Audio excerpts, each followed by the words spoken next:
তো নমস্কার বন্ধুরা, আজকে আমরা লেখা শিখবো ইংরেজি 26টা অক্ষর। তো চলো শুরু করা যাক।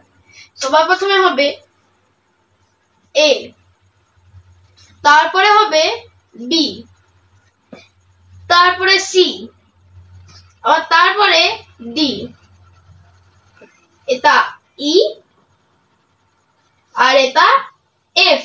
ঠিক আছে, এটা হলো জি। ঠিক আছে, এটা এইচ, এটা আই, এটা জে, এটা কে, এটা এল। ঠিক আছে,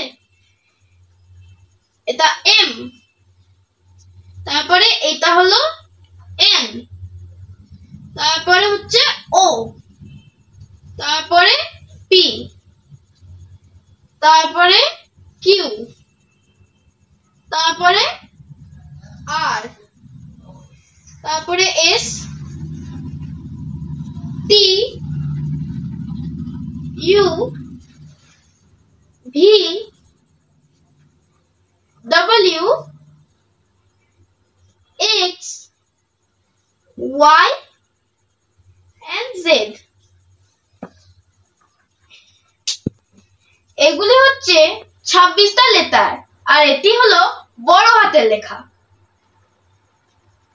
ছোট হাতের আলাদা রকম হয়, সেটা আমরা আলোচনা করব পরের ভিডিওতে।